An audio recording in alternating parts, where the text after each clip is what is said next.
boys and girls. Welcome back to Mr. Teddy's Pre-K. Today we're going to talk about creatures that you would see in the ocean. We're going to talk about what their names are. Oh, hey, Mr. Teddy. Yes, go ahead. Say hi to everybody. Hi, everyone. We're going to learn about ocean creatures. Creatures that live in water. I think I'm an ocean creature. Mhm. Oh, Mr. Teddy, honey, you're not an ocean creature. You're a bear. And bears usually live in the forest or the woods, but you live here with us. So, oh, you want to live in the ocean? Well, honey, you can't live in the ocean. We'll talk more about that later, okay? Would you like to look at this ocean book with us? All right, go sit in your little chair. What? Yes, we'll show everybody your little chair one day, okay? Friends, we're going to do a book walk through this book, A House for Hermit Crab. It was written and illustrated by Eric Carle. He's that very, very, very famous author and illustrator. What's cool is that on the back of this book, you can see him. Do you see him right there? That's the man that created this book. If I look at the front cover, I see a shell with a spiral on it and a little red crab. Do you see him?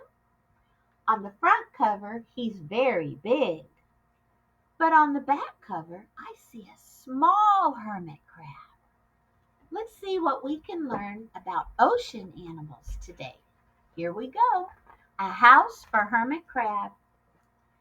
Time to move, said Hermit Crab one day in January. I've grown too big for this little shell. When a hermit crab starts to grow, he's got to find a new place to live. That shell protects his body. And as his body gets bigger and bigger and bigger, he needs a bigger shell. So here he goes out of his shell to look for a bigger shell. In February, he found just the house he was looking for. Do you see that very big, big spiral shell? I like it, but it looks plain. Do you know what plain means? It means kind of simple or boring. I wonder what he's going to do to make it less plain. In March, he met some sea anemones. Ooh, that's a hard word to say. Sea anemones. Sea anemones look like plants, don't they? But they're not. They're actually animals or creatures. Would one of you be willing to live on my house? He said. I would, said a teeny tiny sea anemone. So he picked him up gently and put him on his shell. He's decorating his shell. In April, Hermit Crab passed a flock of starfish. Would one of you decorate my house? Said Hermit Crab. I would, said a teeny tiny starfish. Do you see him right there? So very carefully, Hermit Crab picks him up and puts him on his shell. Now he has two things decorating his shell. Do you see it? Say sea anemone. Good. And starfish. Good. Next, he comes across some coral. Now look at this picture, guys. They look like plants, don't they? But they're not. They're actually growing creatures. They're animals. It's called coral. Can you say coral? Coral comes in all different colors. This coral is brown. I've got some real coral here that my son brought me from Hawaii. Look, here's some white coral. Do you see it? Now it's not alive anymore. It's sort of like a rock now. It's kind of rough and scratchy, but isn't it beautiful? Hermit Crab found some coral and he said, would one of you come live on my house to make it more beautiful? I would, said a little piece of the crusty coral. So he picked it up and put it on his shell. Do you see the coral right there? In June, Hermit Crab came to a little group of snails. Do you see all those snails on that rock? What do you think Hermit Crab's going to ask? Yes, he asks them, would any of you come and live on my shell? Because what snails do, my friends, is they eat all the dirt and debris on the ground. They kind of clean it up. So if he puts a snail on his shell, that's going to keep it clean. One of the snails said yes. So Hermit Crab put it on his shell. Do you see the little snail? Right there. In July, Hermit Crab came upon some sea urchins. Ooh, look at those guys. Very pointy, right? I bet those points help protect them. Would one of you be willing to protect my house? Said Hermit Crab. I would, said one of the spiky sea urchins. So the spiky sea urchin came and sat right by the shell. Do you see him? In August, Hermit Crab and all of his friends wandered into a forest of seaweed. Do you see all that dark weed right there? Seaweed is a plant, my friends, that grows in the ocean. It's dark in here, said Hermit Crab. How dim it is, said Sea Anemone. Dim means dark and you can't see.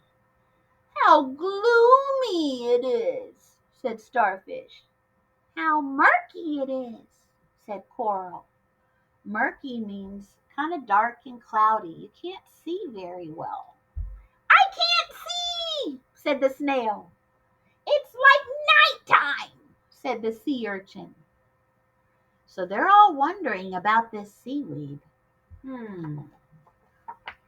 In September, Hermit Crab spotted some lanternfish swimming in the dark water. Do you see that lanternfish? A lanternfish lights up. It glows. It has a light around it. Do you see all the glowing around it? Would one of you be willing to light up our house? Said Hermit Crab. I would, said one of the lanternfish, and he swam over near Hermit Crab so that they could see. In October, Hermit Crab found some smooth pebbles. Do you see all those pebbles? Those are like little bitty rocks. How sturdy you are, said Hermit Crab. Would you mind if I rearranged you? Not at all, said the pebbles. So he rearranged them. That means he moved them in a certain way. Look what he built, friends. Look what he built with the pebbles. Wow. In November, Hermit Crab felt that his shell had gotten too small again. Now, why did his shell get too small again? Can you tell? Look at his body. Has he gotten bigger? Yes. How am I going to leave my friends? They've all been helpful to him, right? What's he going to do? In December, Hermit Crab met another hermit crab, a little hermit crab. I have outgrown my shell, she said. Would you know of a place for me? I've outgrown my shell too, said Hermit Crab. I have to move on. You may have my shell if you like, but it says, you must promise to be good to my friends. I promise, said the little crab. Isn't Hermit Crab a good friend? He has to move. He's got to find a new shell. But he doesn't want anything bad to happen to his friends. So the little hermit crab, she promises she'll take good care of all of his friends. Say snail, sea anemone, starfish, coral, sea urchin, And we also have some pebbles, right? Next January, Hermit Crab stepped out and he let Little Crab move in. The ocean floor looked wider than he remembered. That means bigger. But he wasn't afraid. Soon he found the perfect house, a big, big shell for him to move in. Uh-oh. You know what he's going to want to do now? Did you say decorate? That's right. He's going to decorate and make his shell fancier with sponges or barnacles or clownfish or sand dollars or eels. There are so many creatures in the ocean that he could pick. What a good book. A House for Hermit Crab. I hope you liked it, everybody. Thanks for listening. I did forget you. Well, I am sorry, Mr. Teddy. Sometimes I forget things. Yes, you can tell everybody. Go ahead. Well, I want to live in the ocean, and so I'm going to go to the beach, and I'm going to try to live. Mr. Teddy, you can't live in the water. Why not? We're going to go talk about this. I want to live in the water.